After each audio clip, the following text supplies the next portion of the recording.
Hey everyone, welcome back to Rhythm Railroad. This is part 2 of the video that I posted yesterday. It's the progress that I'm making on the second level here, which is going to be my industrial area at Fort Edward, New York. And it's going to be basically a siding off the main, a very long siding that ends right there, And the idea is that the industries are on the siding side here, but then are on the main side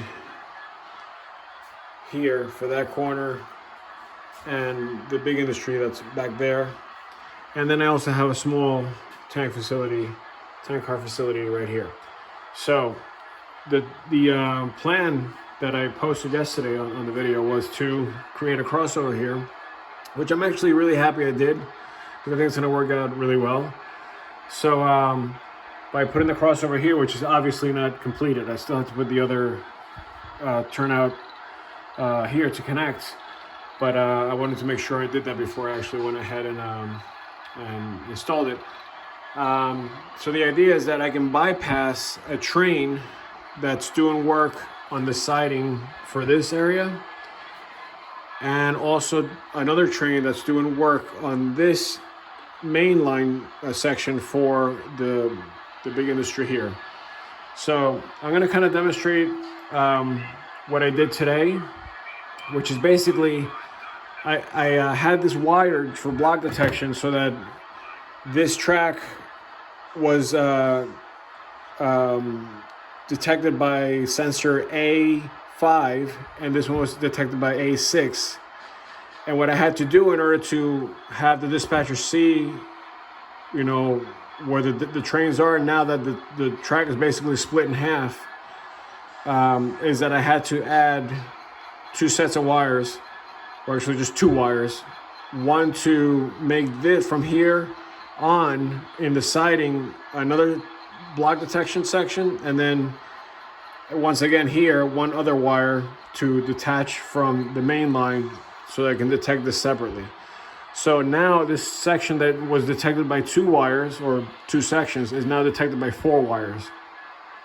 And so now let's say the train here that we have the tank cars here on is switching out this industry here. So this train's gonna be going back and forth like this, drilling to switch out the cars here. But now I have this coal train coming through, heading from the previous siding that's going to go onto the main and then continue in the main, but it's heading toward that big industry back there. Here's how it's reflected on the JMRI panel. So right now the tank car train is right here. Here's the crossover. This is south and this is north. So you can see that it's occupied right now because that train with the tank cars is sitting on that siding right before the crossover, doing all the work for the industries. The train behind it, the coal train, is sitting on the main line within this siding here, which is Saratoga Springs. And what's going to happen now that we have the green signal here, is that we're going to go into the main line.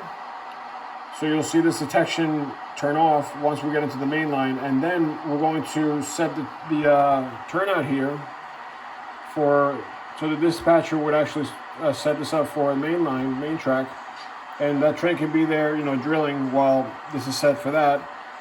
And what we're going to do is we're going to leave the crossover alone since it's not set up yet. It's just going to continue on the main line. But you can see there's a detection zone here, and then there's a second detection zone here for this part of the main track. Similarly here, the siding has a detection zone here, and that's why that's not on yet, because it's not occupied. So my plan is to bring the coal train through the main line, past the other train on the main track, past the crossover, and then it's going to sit in this section here so that it can drill into what would be right here, the industry. So we're going to bring that train forward now, and I'll try to do this faster than usual so that we don't waste all the time. So we're taking locomotive 5076 forward, and what's going to happen is you're going to see that block as soon as locomotive get past the block, you'll see it become unoccupied here. And then now the locomotive is detected in the main line. That's why this just turned red. So now, as it makes it through that stretch of main line, the next thing we're going to see is this block turn red once it occupies, you know, the block there on the main track. But you will not see this turn red because it's not beyond the crossover yet. So, you know, on dispatcher panels, this could be a little tiny bit of track on what it looks like here, but it could be miles and miles of track. So the only thing the dispatcher cares about is that if there's a train here and there's a train there, you can't get another train from this side to go through. So let's just wait until that train makes it in. It should be any second now. So this should turn off and this should turn on. There it is, that turned on. We have the second locomotive still setting that off. So once it clears that, it's going to turn off.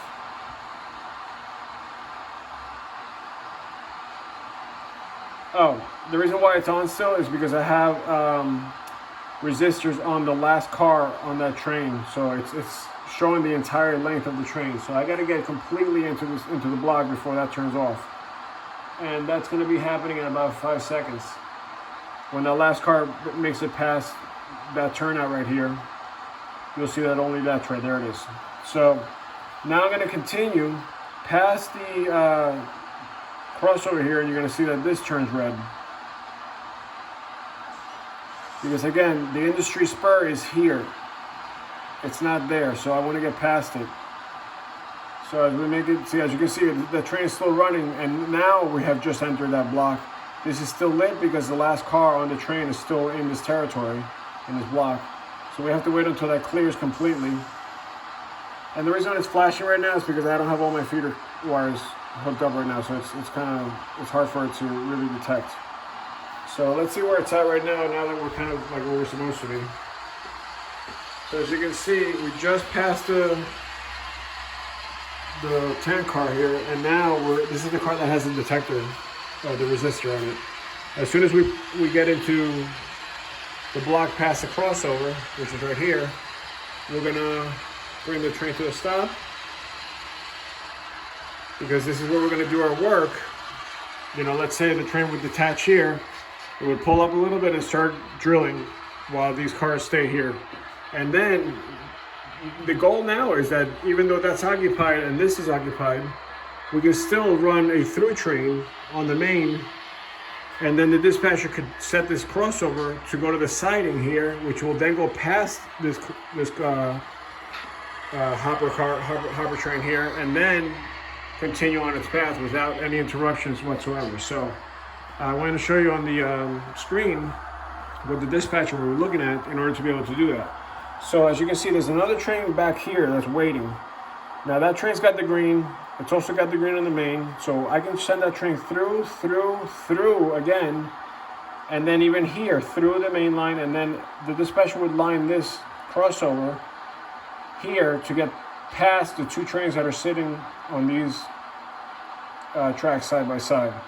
So it can snake through and then go through, and then it'll be on its way up the helix and out of the way while these two trains are still doing their work. So that was the whole point. The point was that I didn't want these two trains blocking. If there's like heavy traffic at the industries during the operation session, blocking completely, where all these trains are behind it are going to get clogged up, and you can't get past it.